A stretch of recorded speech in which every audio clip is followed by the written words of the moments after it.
welcome to a very special edition of Navigators of the Commonwealth, our panel discussion from Stigma to support reframing substance use in parenthood here. And we are doing this a little bit different today because it's a panel discussion. Don't have a specific theme or name generator or anything like that. But it is a more you know kind of day, right? So for those of you who are the Gen Z folks may not be aware of this fun little, the more you know little music that always played when NBC did PSAs back in the day in probably the 90s and all of that. So that's our little theme song for today. The more you know. All right, so let me go ahead and go back to our slides here. And all right, let me see captions for the meeting. Great. So we'll just keep letting folks in, but want to make sure we have lots of time for our panel conversation. So I'll go ahead and get started with our introduction to this very special edition of Navigators of the Commonwealth. So this year in 2026, we have focused on all kinds of important skills building topics that you all have voted on, including recognizing and responding to peer burnout, building and sustaining trust, and reframing noncompliance as communication. Let me make sure my recording is going. Oh, it is going. Okay, great. So today's very special edition of Navigators of the Commonwealth builds on a very well-received panel discussion from a separate Western Kentucky project to prevent child welfare system involvement. We wanted to bring this panel discussion to the Navigators with additional voices from our peer reentry work group to help remind us of our why as helping professionals as we serve help seekers surviving the intersections of criminal legal, child welfare, behavioral health, and social safety net programs and systems in Kentucky. This panel discussion, as you see on the slide, is called From Stigma to Support, Reframing Parental Substance Use and the Effects of Stigma. We're going to start off with a brief video from the Addiction Policy Forum describing the brain disease model of addiction, in which substance use disorder is understood as a hijacker that takes over our brain chemistry and structures to rewire fundamental pleasure and pain feedback loops. Then Valerie will talk about the importance of family legal representation because substance use disorder treatment and recovery is a legal process, not just a clinical one. Next, we will hear from 7 of our peer leads and parents with lived experience of child welfare and criminal legal system involvement and substance use disorder in Kentucky in a panel discussion facilitated by friend of the Navigators, clinical psychologist Dr. Elizabeth Riley. And then finally, we are going to hear from the Commonwealth Center for Fatherhood and Families, which is the home organization for 2 of our dad panelists on their programming and services for Kentucky dads. So let's go ahead and take it to the video here to get us grounded in the brain disease model of addiction.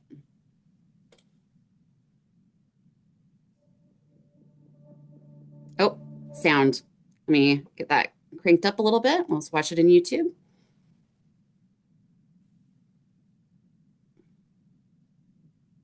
One second, y'all. Okay.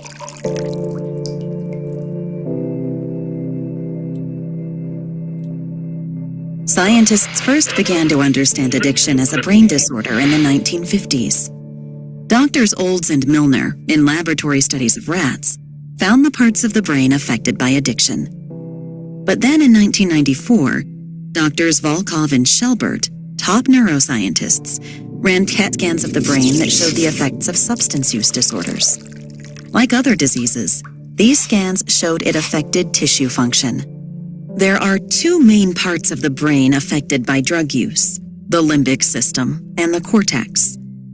The limbic system, located deep within the brain, is responsible for our basic survival instincts. So when you do essential things to stay alive, like eat, drink, find shelter, have sex, or care for your young, your brain reinforces behaviors that cause the release of dopamine from this region. That reward for surviving is also transmitted to the amygdala and hippocampus, which records a memory of that feeling, so we seek it again. This is our survival hardwiring. Addiction also affects this area up here in the prefrontal cortex, which is what separates us from other animals. This is where decision-making and impulse control live. When drugs or alcohol are used, they activate the same dopamine process in the survival center. And when use is repeated, that substance can hijack that part of the brain. This hijacker changes the brain and weakens this system to make it believe that the primary need for survival is the drug. In hijacking the brain, it can usurp those primary motivations: food, water, shelter, sex, and protecting our young. And the hijacker needs more and more of the substance to activate the same level of reward or feeling of pleasure, causing the brain tissue to become increasingly damaged with continued drug use. There are factors that put you at higher risk for the hijacker, including individual factors like genes and age of first use, and then environmental factors like drug availability. But if the hijacker takes hold, addiction is treatable.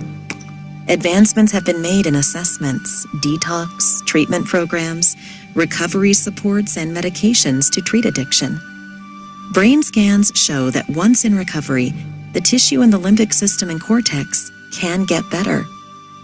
With your help, we can expand these innovations to help millions of individuals and families and ensure that addiction is treated as the medical issue that it is.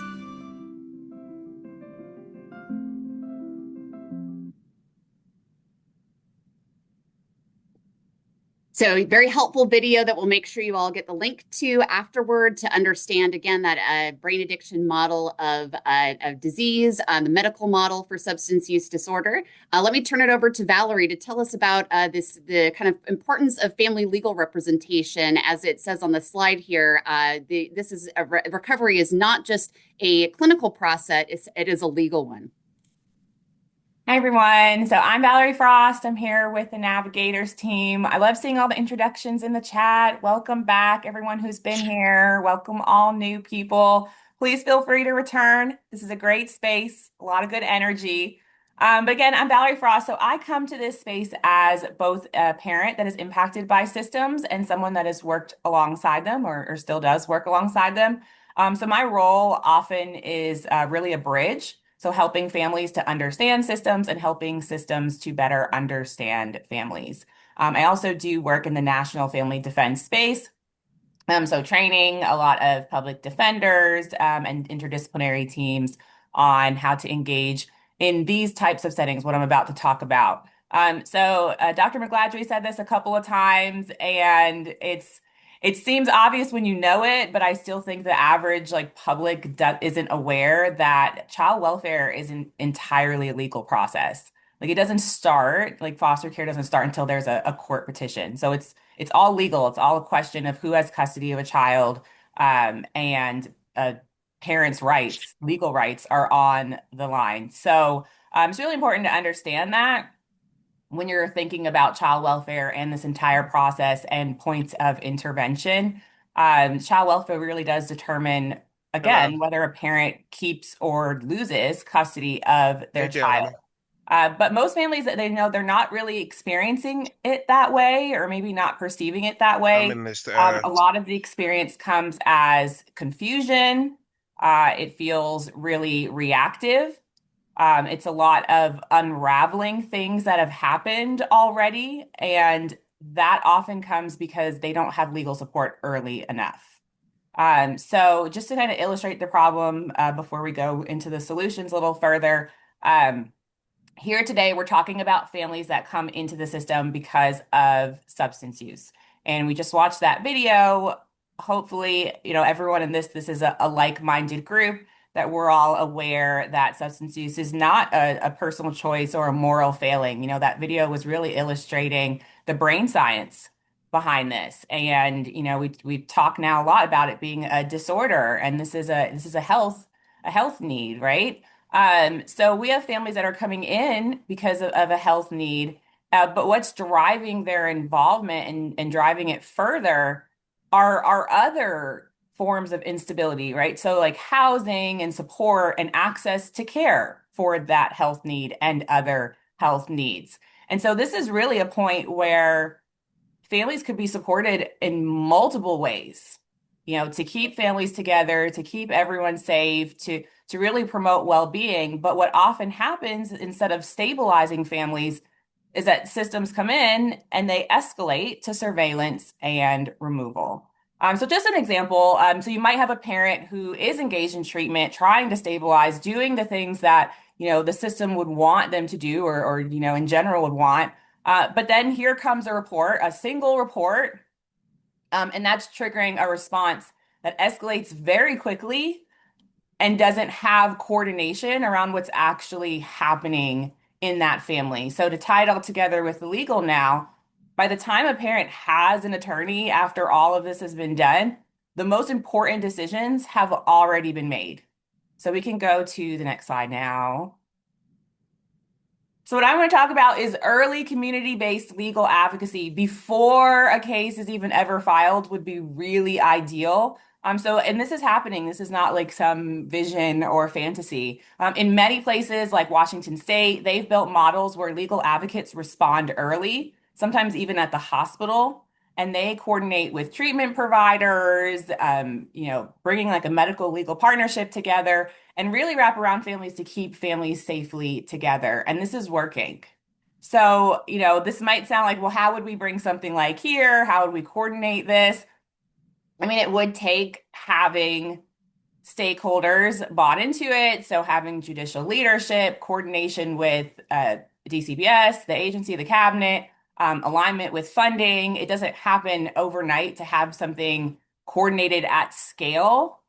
But it doesn't mean that this could not start now in a different way. At the local level, even within like a single county, this is absolutely very doable. Looking at the chat here, I can tell you I could start calling out names on who could come to the table right now because we already have the people. The people are literally here on this call. We have legal people on this call. We have the family resource centers on this call. We have the health department on this call. We have impacted people and parent leaders on this call, right? So that's all we need. Our treatment providers, family resource centers, legal aid, peer support, social workers.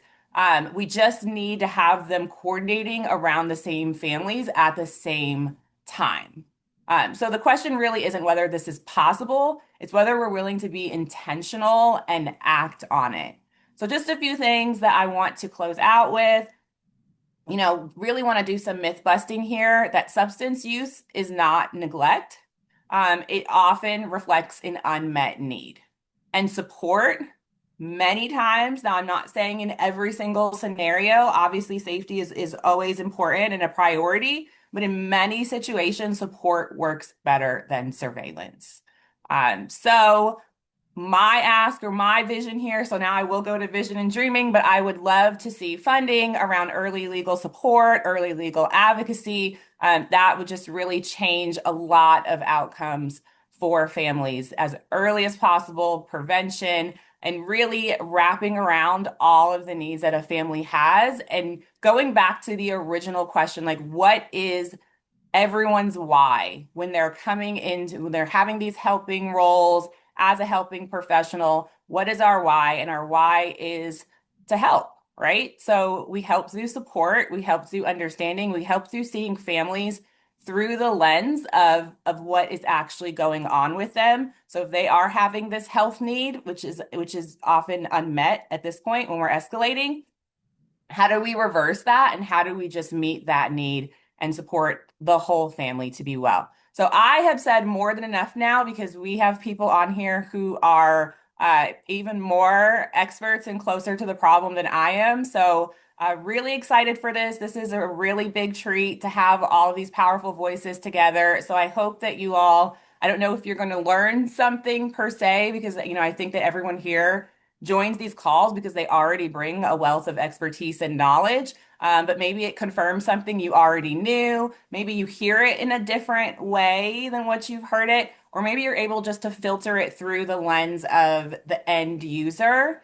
Rather than, I know a lot of people bring their professional expertise in and what they've learned on the job, but it's always good to hear directly from those who really have lived this and are living this. And I will pass it off now. You've heard way too much from me. Thank you all.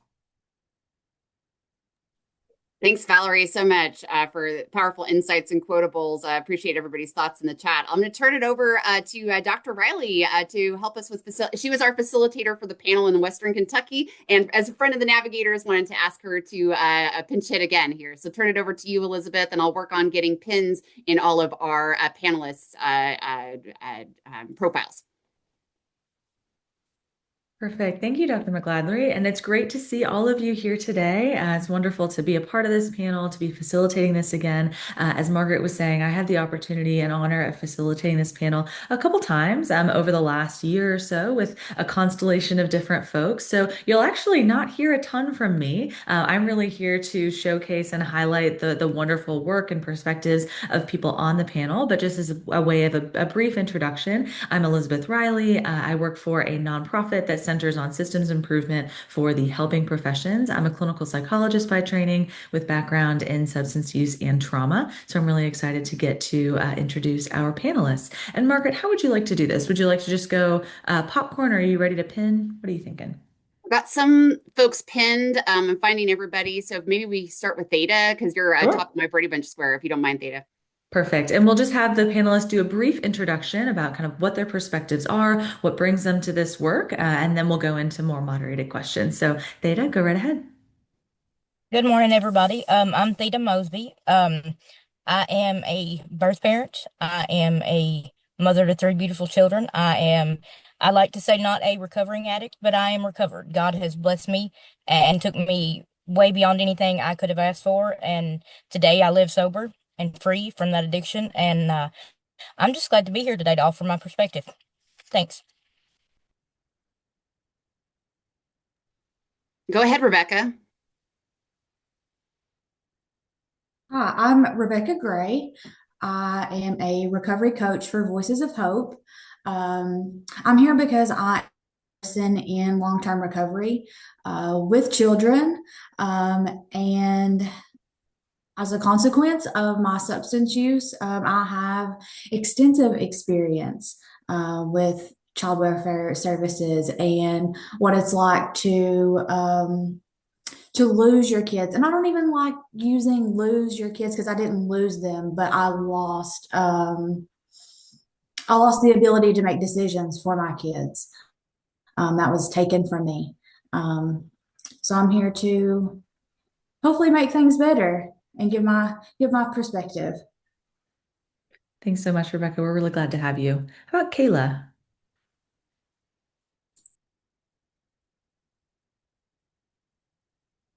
Can you hear me? Yep. My name is Taylor Herman.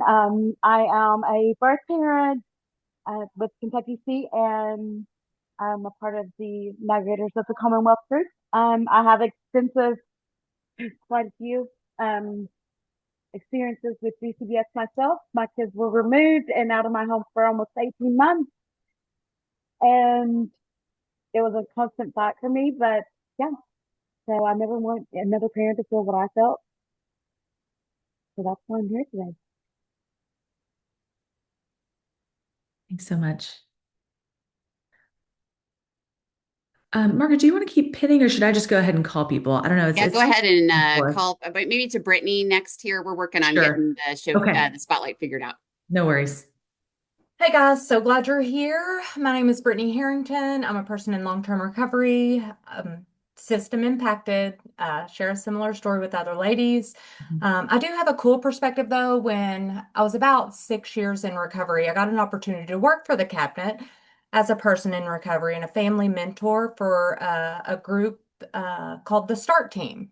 And the START Team's been implemented in around 7 to 10 counties. I don't know where they're at in Kentucky now, but that was a very, very unique experience to be a family with a case plan with the generational issues and all the complex issues that comes with trying to get well and keep your family together, to supporting those families and really having the insight of that lived experience was cool. So I'm happy to be here, happy to have this discussion. And you want me to popcorn it to Jacob? Jacob's pinned. That's great. Thanks, Brittany. Yeah.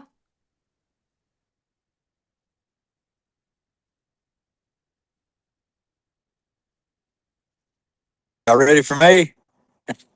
Yes, sir. All right. My name is Jacob Gordon. I come in this as a uh,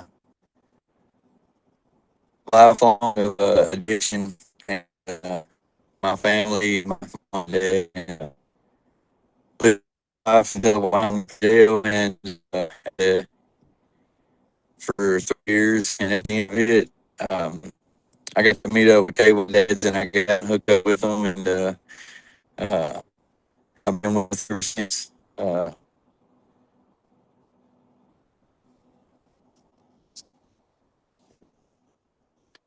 apologize. I'm in New Mexico, so they just changed my schedule up Monday, kind of mixed everything up on me. So they gave me a little spot out here.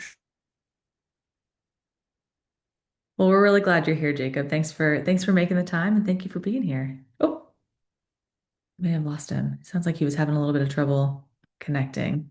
Oh, I'm sorry. Oh, Yeah. here you are. Can y'all hear me? Yes, now we can. Okay. Sorry. So they just changed my schedule Monday to first. I've been on nights, and they just changed me up and kind of gave me a little promotion. So they gave me a little spot to set off by myself today and hang out with y'all. I appreciate y'all having me, and I'm glad to be a part of this with y'all. Well, congratulations on the promotion, and we're really excited that you're here. Thank you for making the time, and thank you for being here. All right. Is there anyone else that I may have missed? I think Daniel's our last of the panelists. If you don't mind to introduce There we yourself, go. Daniel. Hey, Daniel. What's going on? I'm Daniel Amix. I've actually been helping people with recovery and addiction for the last 8 years now. And it's gotten to the point I don't want to see families going through what I've helped with. Mhm. Some of them have gotten to the point where they've affected me Mhm. on the bad level, but to me, being able to be here, learn, listen, be open, it's only going to help. That's all I'm trying to do is help. And also, Jacob, congrats, man. I'm glad to see you're doing good over there. Great. Thanks so much, Daniel. So we'll just start off with kind of a first question. This is really to anyone and everyone. Feel free to jump off of each other, kind of go in as you see fit. But really, the first thing that we'd love to discuss is, what is the most important thing that people or providers should know about parents who use substances? And that's to anyone and to everyone. That we do recover. It might not be every one of us. There are exceptions. You have to want it, and Mhm. everybody's time of wanting it is different than another. But know that we do recover. All of us sitting here today in front of you are living proof that if somebody just extends a hand and offers a little bit of help to us when we need it, we do recover. We can change. I'd make them watch the video Margaret showed at the very beginning, first and foremost, because I don't think we can all we see is addiction, and addiction in every mind has its own image, right? It's the guy with the bottle and the brown paper sack, or it's the guy falling asleep on the sidewalk with sores on his face. Like Mhm. everybody has an image, and until you kind of dismantle that, it's going to be hard for people to see that parent as a parent and not a person with an addiction disorder. So I definitely make sure people know the how the limbic system is hijacked and how that person cannot make decisions as a healthy person and what early recovery looks like on the brain. The brain takes a while to get back in action. So our moms and dads start getting meat on their cheeks and they're feeling a little better and they're starting to sleep a little better, but their brain is still really sick, and decision making takes some time and needs a lot of support and encouragement. And it's definitely not linear. For sure. I would say that it's traumatic for the parents too. Um, that's very often overlooked in my experience. It's not looked at all unless it's pointed out. But it is so traumatic. I have been a child who was removed from their home by DCBS, and I have been a parent whose children were removed from DCBS. And I can tell you, as a child being removed, I saw the way that my parent hurt. And as a parent whose children were removed, I was also so greatly hurt by it. And I might cry today, and I didn't expect that. It's fine. I think that the one thing that I would say one like is that even though like you see addiction, I still love my kids. Like and like my decisions were clouded, like it affected me from get like the healing that I needed. Um and like in some situations it wasn't I put them in some real um unideal situations where like maybe they did not deserve to be there. They shouldn't have been there. But underneath all that I was still their mom and they were my girls and like they were still like still loved them. Um and I think that really they were honestly probably the only thing keeping me alive or keeping me get keeping Rebecca, I'm not crying with you. Okay. Um, they were the only things that were keeping me going and keeping me wanting to live and keeping me wanting to get up and just try. Um, but I carried a lot of guilt and shame and a lot of trauma, and people didn't see that part of me. They didn't see the hurt that I was carrying. And at that time, like the only way I knew to how to cope, the only way I knew to cope was to use. Mhm. I was in like survival mode all the time.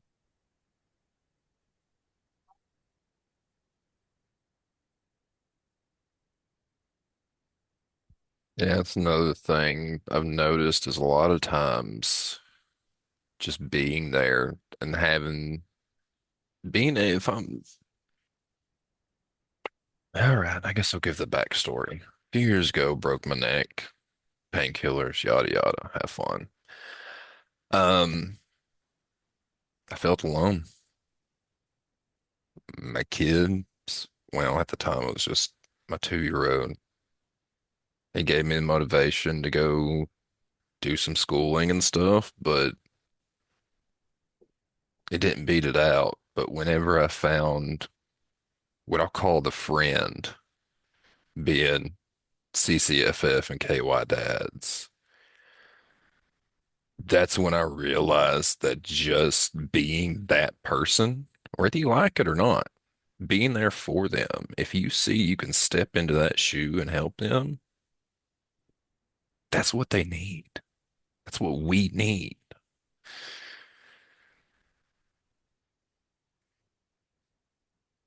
Thanks, Daniel. Jacob, anything from you about what do you feel like is the most important thing that people should know about parents who use substances?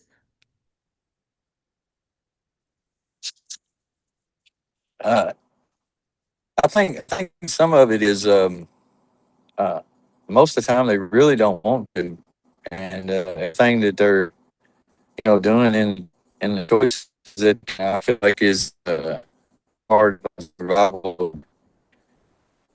Sometimes think like into uh, using and trying to live uh, because I know it's I'm confused and I really want to and know how to go about stopping. It seems like every time you get into a binge or whatever, uh,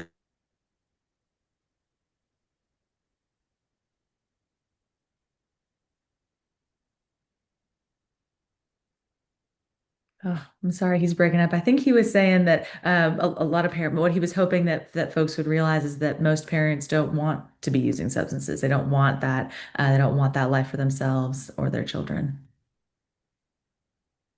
Hopefully, I paraphrase that okay. If Jacob can hear us. Any other thoughts or perspectives, reactions on what other panelists said from the group?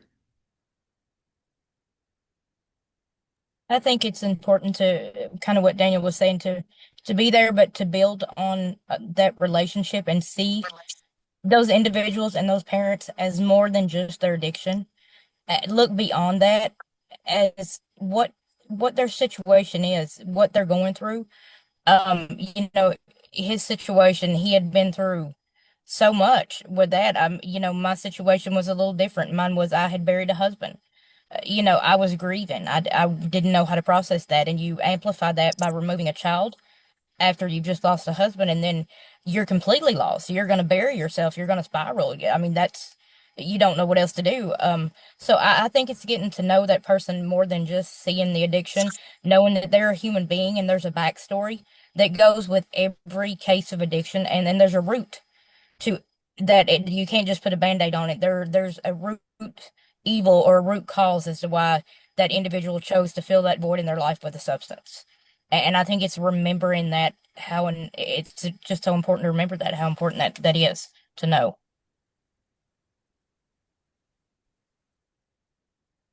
Absolutely. Thanks, Theta. And that can often morph and change, over the life course, that there can be a root cause that sort of leads and thinks about other root causes. I'm just really struck by thinking, after you lost your husband and that was a real cause for using substances to cope, and then losing your children, or what that experience was like for you, sort of amplifying that over and over. And the labels and the judgment and all of that you see when you see um, someone in addiction, like that doesn't push people toward recovery. It doesn't say, hey, they're judging me. They think I'm an addict. I just need to go to treatment. Those judgments, that stigma that you put on me already, just makes me want to stay where I'm at. I stay stuck. I'm not. It's not motivation. Yeah. And Kayla, that really leads beautifully into one of the questions that we received from the group, which was, what does help you feel safe in seeking help or asking for help from providers? Oh man, this one is like I could talk all day long about this, and I'm sure the rest of the panelists could too.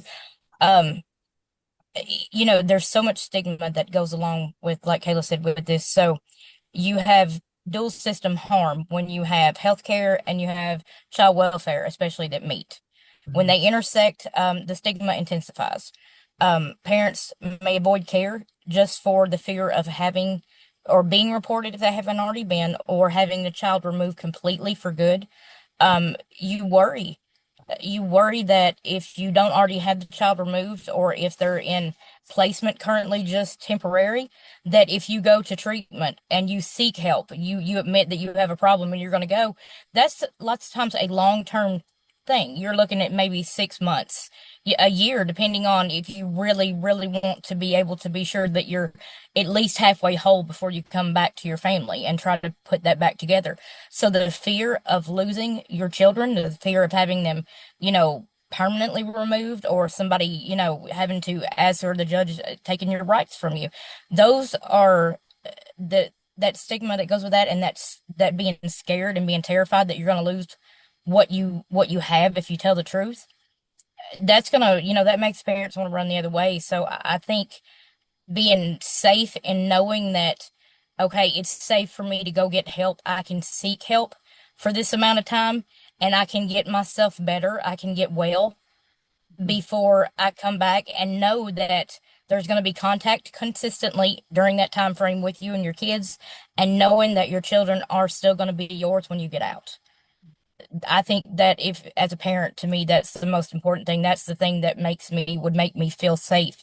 But, we're so traumatized by the system, and system impacted in a negative way, most of us, that the thought of that being possible, it's going to take a lot of work with community partners, a lot of work with the state in general, to reassure us as parents that that's not going to happen. Sorry, I get on my soapbox, but that's where I stand with that one. I agree totally, because that's almost exactly my experience. I had my children removed, and I went through the process and the hurdles, and almost 18 months, like like you, Kayla, and I regained custody back, and they were safe in my home, and I had a return to use, and I didn't have family.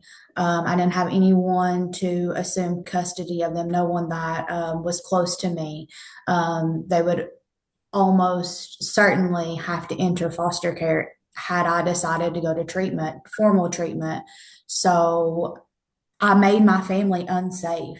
I made my children more unsafe. I made myself more unsafe because I chose to detox at home with no supervision for myself, no supervision for my health, no supervision for my small children. There was no one really to look in on me, to look in on them.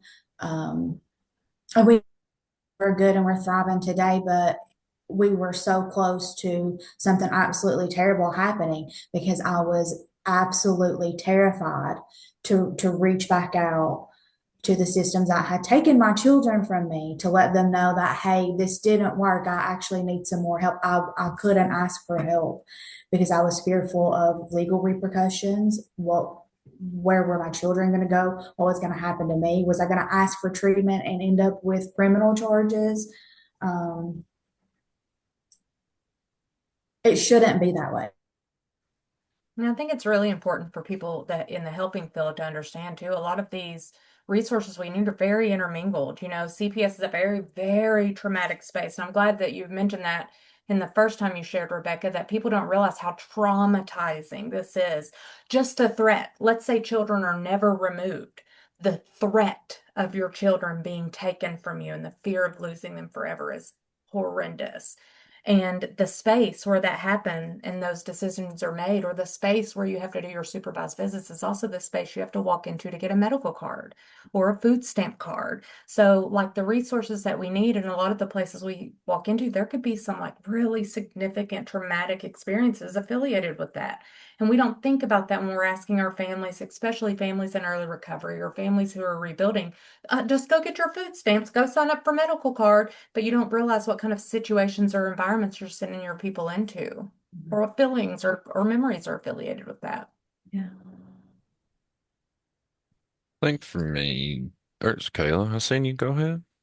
Go ahead. Got it. Okay. Okay.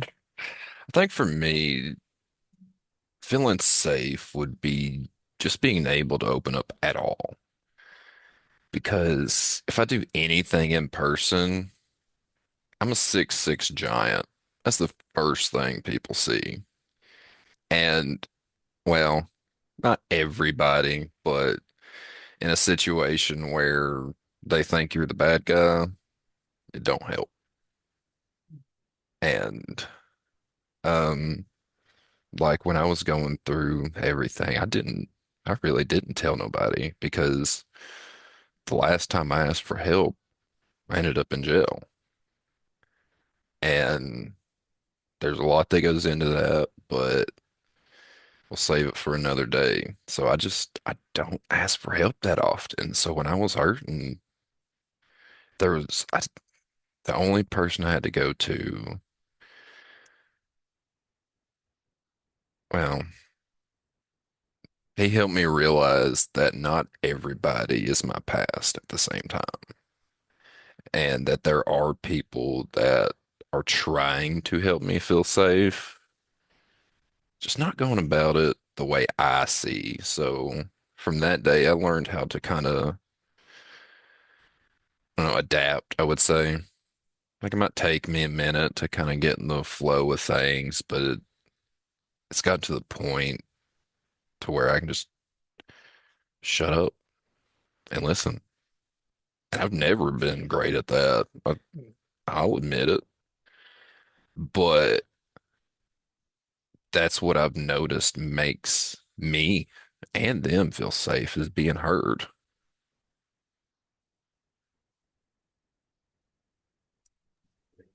Jacob, I saw your comment in the chat. I'd love to invite you to comment on this as well, kind of what helps you feel safe in asking for help. Yes.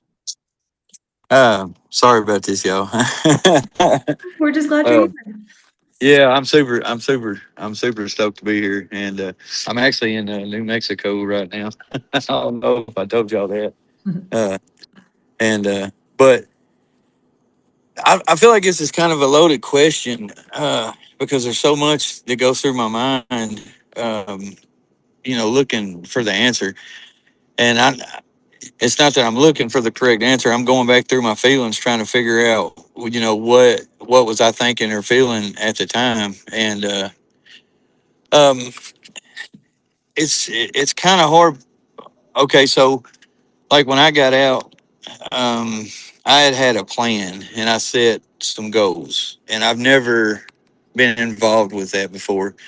And I thought, oh, this is dumb. I'm living 40 years now, and I've never set goals or done this. And but I done it because I was looking for help. I was looking for a change, and I'm gonna tell you right now. So April 3rd was 3 years I've been home, and I'm still writing ghosts. I'm still doing it, and that has helped me out so much. So it's like I set these goals and what I want to do, and be realistic with myself, and I do, and I have re redone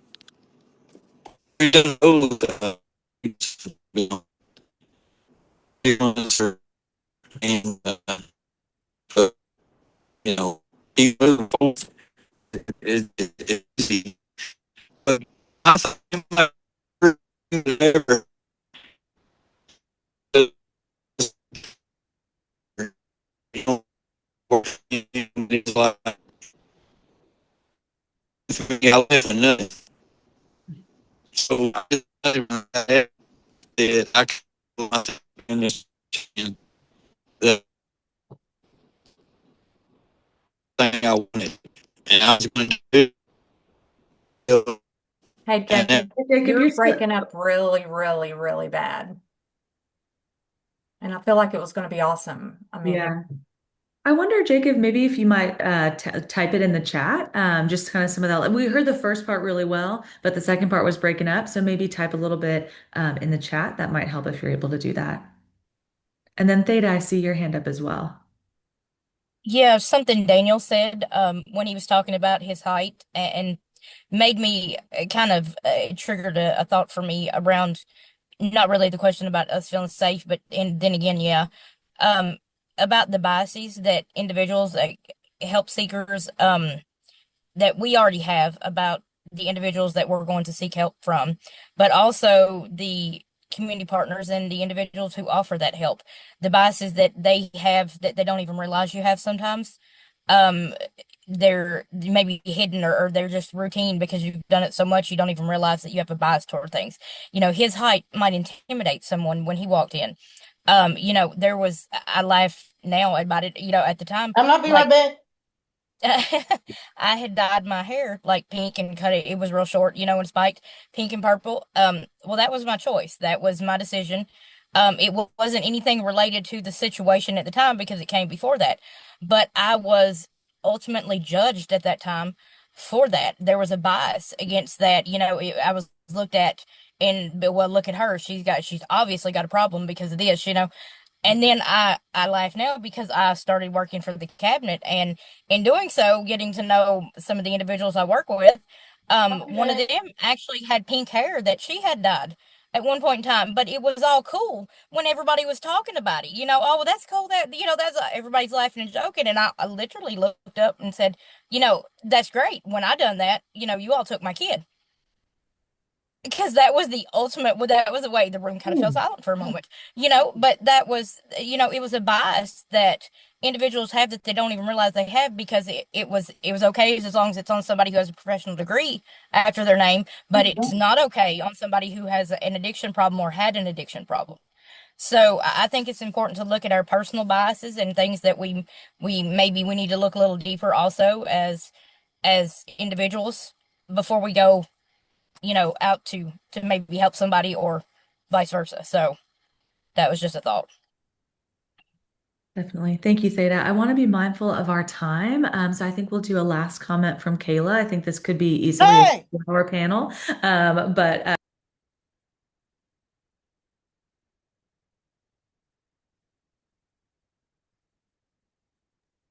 I think I got muted. If we could have, Kayla, if we could have you wrap things up for us, that would be wonderful. I was just gonna say, like, um, feeling safe is still hard for me today. Like, I still struggle with that. Still struggle with the trusting people. But like the first 6 months of my girls being removed, I did nothing. I didn't even pick up the case plan.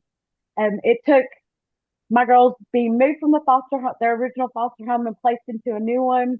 And that's when Nanny came into my life. And Nanny was the one that she had to earn that from me. It was like she had to earn, I guess that's probably not the right word, but like it was basically she had to make me feel like like she really wanted to help. And like when Nanny was the one that encouraged me to pick up that case plan and do the next right thing. She encouraged me to go to treatment, not just treatment though.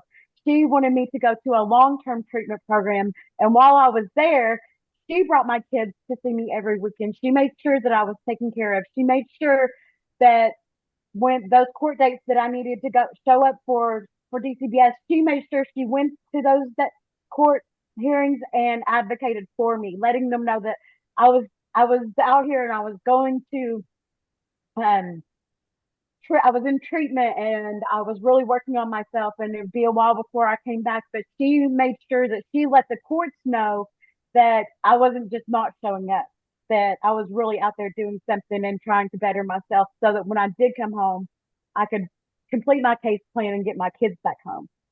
So it took that support and that me feeling like someone actually cared about me enough to step into that role, that motherly role. Like I grew up in foster care, so I didn't have that mother figure in my life ever.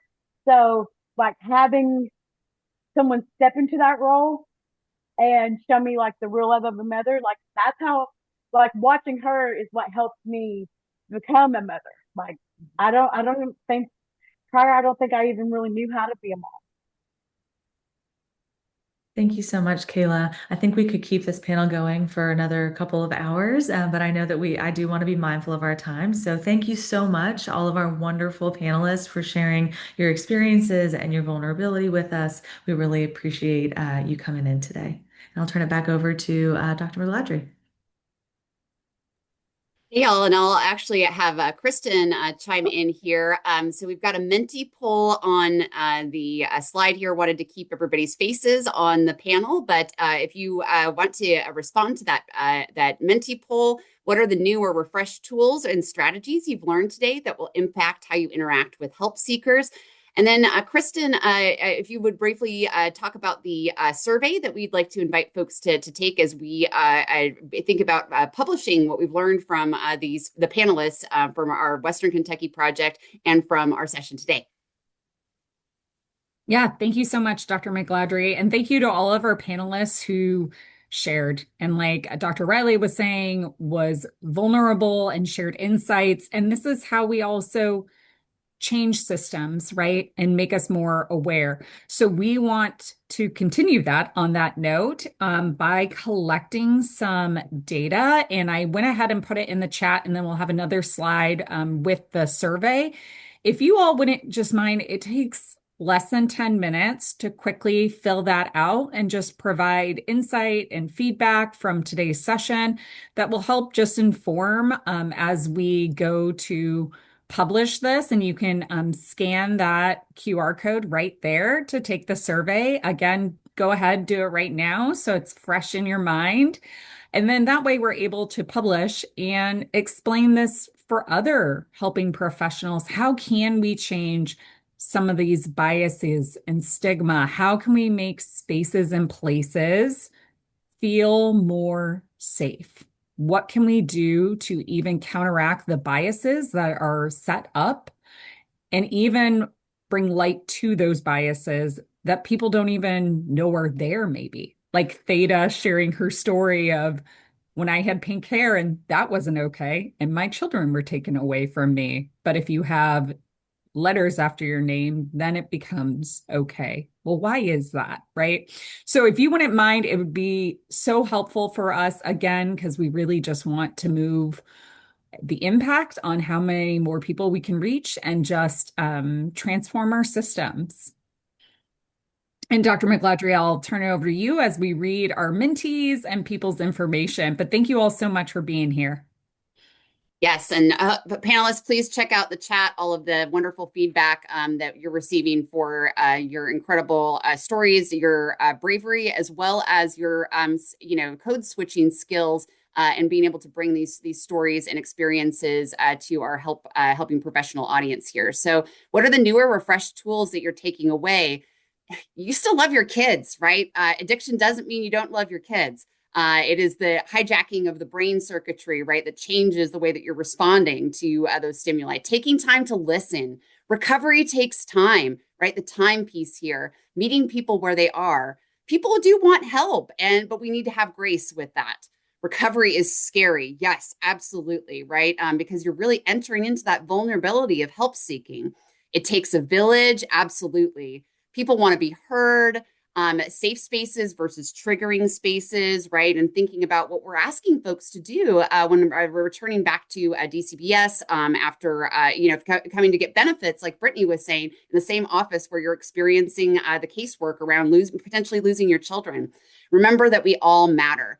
Wow, y'all, this is super powerful. Prevent stigma as a takeaway here. Wonderful. So before I turn it over with our last few minutes to CCFF to talk about the programming that both Jacob and Daniel have mentioned with Kentucky Dads, just want to make sure you all have on your calendar, May 29th, we will be doing a skill sync session we haven't done for a while with Navigators to do some recap and practice of our skills from the first quarter of 2026. And then big breaking news, we will be getting together on September 17th from 10 to 2 in Frankfurt for an in-person networking gathering. So I'll be sure to include that information, save the date in my follow-up email. So let me go ahead and turn it over to CCSF. Thank you all again so much to the panelists for their contributions, and we will get the recording out and the survey link out as well. Thank you so much. Thank you to each one of the panelists. I'm David Cozart, Chief Visionary Officer for the Commonwealth Center for Fathers and Families.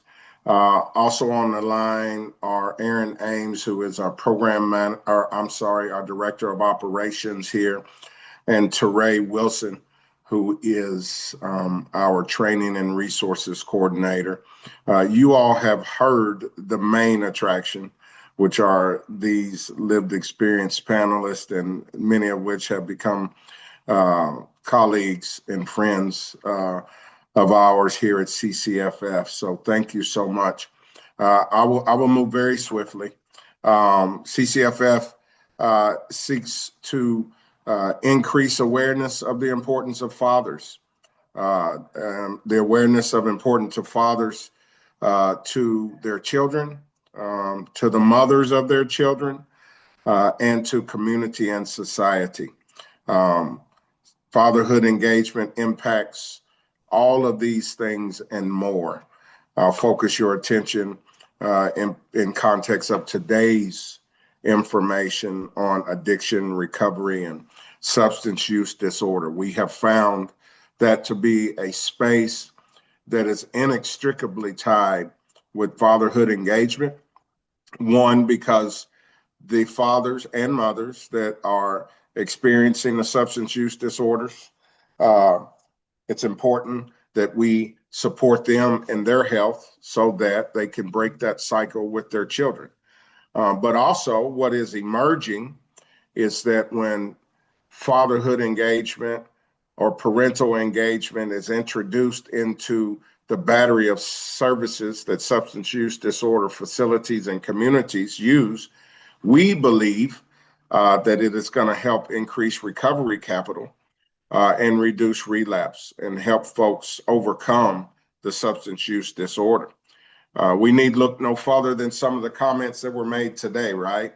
I heard my sister say that My child was the only thing keeping me alive, and it was a motivator in their recovery. Brother Daniel mentioned similarly that it was motivation to him, but he had to have more, but it was certainly a component. And we believe here in Kentucky, we've got an excellent opportunity to move that body of information and that study ahead. And we're excited to be doing some work with the Fletcher Group. We've been blessed to be awarded an opioid abatement award to do research in injecting fatherhood engagement curricula into substance use disorder recovery centers and spaces, and be able to quantify that that this engagement will help increase positive results for those that are in substance use disorder facilities and treatment facilities. Our vision, our mission, here's what it says. Quite frankly, we're adjusting this. We're in our 5th year of existence. And I'm thinking about changing our mission, you all, to enhancing the human condition through increasing fatherhood engagement. Because we truly believe it'll do that. Because our encouragement is that we would, our goal is that we would be able to impact all of the issues that you saw on that former slide, help moms, help children, help schools, help reduce substance use disorder, help reduce crime, help reduce high school dropout, help reduce teen pregnancy, help reduce maternal morbidity, help reduce childhood or infant mortality, or help reduce all of the things that fatherhood does through the lens of fatherhood. We really feel like we want to impact the human condition in this way. Fact of the matter is, our fatherhood work is not primarily, and not only, or even primarily for the father. This isn't a secret to the fathers. We will say to our fathers, hey, we're going to grow to care and love for you. But the biggest issue is you being able to be the best father. You can be the best husband. You can be the best citizen. You can be, so that those things that you impact will be enhanced. Here's what we do: policy and advocacy, many grants. Some of you are familiar with that. We do training, and public awareness is a huge part. There's still a need for folks to understand that fathers matter and fathers impact. And then we do, as an extension of our public awareness and professional development, we do annual or biennial fatherhood summits and symposiums. I'll wrap my time with this. Really, the KY Dad Academy is the closest thing to direct touch that we have with men. KY Dad Academies have now been extended to KY Dad Huddles. The Academy is a cohort, a 5-week, 10-session, 5 to 6 week, 10-session training intensive. We even call it a fellowship of these men. Both Jacob and Daniel have been part of that. What a blessing to hear you mention it as one of the assets and one of the some capital that is put in your life. We simply try to create spaces where we can pour into men, and men can release those things which are perhaps toxic, and they haven't had safe spaces to do so. We're very proud of folks like Jacob and Daniel and Teray, who was a KY Dad alum as well, that we've been able to move from participant to practitioner, and Daniel and Jacob, who has been able to get engaged in networks like this via KY Dad. That is one of our, probably the largest accomplishment that we've done, because we realize these fathers and these men are much better than the worst mistake and the worst decision that they made in their life. And for the sake of their children and the mothers of their children and the communities in which they live, they're assets that need to be lifted. Dr. McGladrey, what a joy it is to work alongside you and others that curate this space. Isn't it crazy that we as human service providers need to make a special intentional effort to remind us that the human services that we're providing are to humans? Because really all our panel said was, treat me like you want to be treated, humanize me, right? Theta, I see you shaking your head. You said you could talk for days about that one subject. Theta, you could talk for days about any subject. I know you, sis. But isn't that crazy? That really the answer to this is humanizing one another. That a 6'6" bearded white man that walks in loves his children. That a pink and purple haired country gal loves her children. That a black man that wears a funny hat every day loves his children. And if we're not doing right by our children, it does not please us. And we just simply want you to lock arms with us, not hand anything out, not just lock arms with us and say, I believe that you are worthy of being assisted and being the best parent that you can be. It amazes me. It's not rocket science, but it takes rocket science rigor. And so what CCFF wants to do is create a space that is focused on the father so that children, families, and communities can be lifted. We want to do that statewide. We want to do that nationally. We want to do it across the world and enhance the human condition. Thank you all so much. Without us, without you, there is no us. And we want to make certain that we continue to assist you in ways that we feel like will be beneficial for the sake of our children.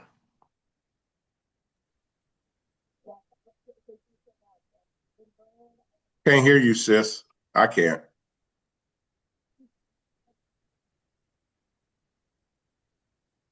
Nope, still can't hear you, Dr. McGladrey.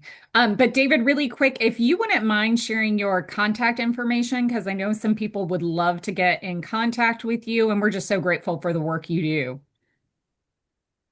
Well, thank you for the work that the others on here do. I will put our website in the chat to Ray or Aaron. If you feel like we need to do something more robust than that, please throw it in there. That has all my contact information of others that are on the call. Quite frankly, I'm not the best person for you to talk to if you want to get something done around here. I've got a lot smarter people around me. I don't know about that, David. You seem pretty smart. But we're just so grateful that you took the time and telling us about your wonderful organization. And again, just a reminder, as we have the survey QR code up, if you can take it, that would mean the world to us. Any feedback is good feedback. And again, we just want to continue this work to publicize it, to get more of this knowledge out, right? Doing the work that David says, humanizing, which seems like common sense, but as my grandma always said, common sense isn't so common. So we are so grateful for all the panelists here today who bravely shared their story, giving us new insights and perspectives and takeaway. Thank you for taking time. Thank you to Dr. O'Reilly, who led us all. And thank you, of course, to Dr. McGladrey and Valerie, who lead Navigators of the Commonwealth. We are so grateful, and we look forward to seeing y'all next month. Bye, everybody. Take care.